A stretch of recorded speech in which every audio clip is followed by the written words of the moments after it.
یہ ترمذی کی حدیث ہے سیاستہ کی.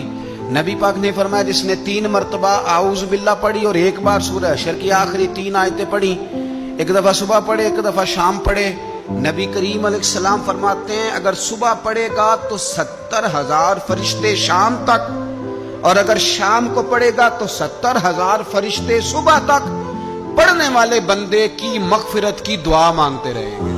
چلے میں تو اس بات پہ بھی بڑا راضی ہوں کہ پہلی دفعہ اہل سنت میں ایسا ہو رہا ہے کہ وظیفہ ملنے پر لوگ نعرے لگا رہے ہیں. ورنہ وظیفہ بتائیں تو کہنے لگے ابھی پڑھیں گے پر کوئی تویز بھی لکھ چھڑو مارا گیا. ایک صاحب آئے مجھے کہنے لگے جی برکت کوئی نہیں، غربت بڑی ہے. میں نے کہا سورۃ واقعہ پڑھا کر. کہنے پیر صاحب تھوڑی تکلیف کرو کو میں نے تویز بھی کر دیو.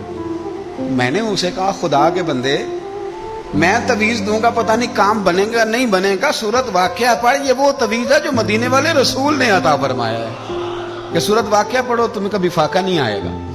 تو وظائف پڑھیں، عبادات کریں، تیاری کریں، کچھ نیک اعمال بچائیں ایسے جن کا ہمیں پتہ ہو، جو ہمارے رب کو پتہ ہو، آخرت میں جو چیزیں ہمارے کام آنے والی.